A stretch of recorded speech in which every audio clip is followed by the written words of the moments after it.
Friends, आज हम लोग जानने वाले हैं सीधी कार्यवाही दिवस 16 अगस्त 1946 को किया गया था। तो इसे जानने से पहले आप मेरे चैनल कम्पिटिटिव गुल्लक को लाइक करें, सब्सक्राइब करें ताकि कोई भी नोटिफिकेशन आप तक सबसे पहले पहुंचे। तो चलिए हम लोग स्टार्ट करते हैं। तो यहाँ पे बात हो रही है सीधी कार्यवाही दिवस के बारे में। तो यहाँ पे कहा जाता है कि जुलाई 1946 में वायसराय ने अंतरिम सरकार की योजना को प्रस्तुत किया था और वायसराय ने कहा था कि अंतरिम सरकार में 14 सदस्य होंगे, जिसमें 6 कांग्रेस सदस्य होंगे, 5 मुस्लिम लीग के सदस्य होंगे और 3 अल्पसंख्यक के सदस्य होंगे। परंतु जिन्ना ने इसे अस्वीकार कर दिया। ठीक है, जिन्ना ने इसे नहीं माना और न मानते हुए इन्होंने पाकिस्तान की मांग को फिर दोबारा दोहराया कि हमें अलग पाकिस्तान राष्ट्र चाहिए।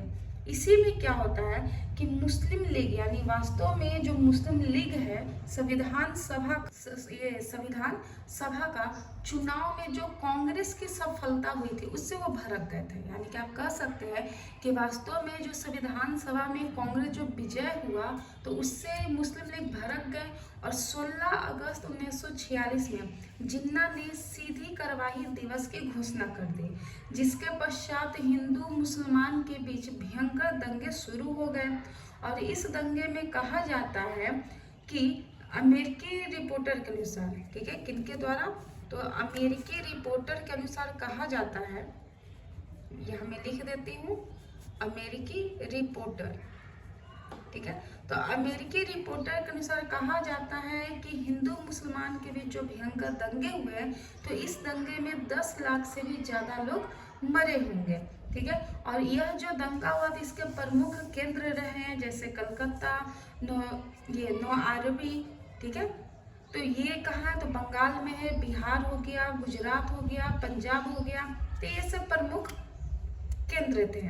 ये जिन्ना ने जो सीधी कार्यवाही दिवस की जब घोषणा की तो ये सब हिंदू मुसलमान के बीच जो भयंकर दंगे हुए उसके ये प्रमुख केंद्र रहे। और मौलाना आजाद जी ने 16 अगस्त को भारतीय इतिहास का इस दिन को काला दिन कहा है। यानी सीधी कार्यवाही दिवस को इन्होंने क्या कहा है, काला दिन कहा है, जिसमें 10 लाख से भी ज्यादा लोग मरे थे।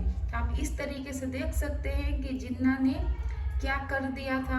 और यहीं से आप देखिएगा कि अंतरिम सरकार की घोषणा अब की जाएगी और जिसमें बेवल यानी कि जो लॉर्ड बेवल जी थे ब्रिटिश वायसराय, तो बेवल जी नेहरू को यानी जवाहरलाल नेहरू को अंतरिम सरकार के गठन के लिए क्या करेंगे, हम न्योता देंगे कि अब इंडिया में अंतरिम सरकार बनना काफ़ी जरूरी हो गया। और इसके बाद आप कुछ दिनों के बाद देखिएगा कि भारत पूर्ण रूप से क्या हो जाता है, आज़ाद हो जाता है। तो आप ज़्यादा से ज़्यादा मेरे चैनल को लाइक करें और सब्सक्राइब करें।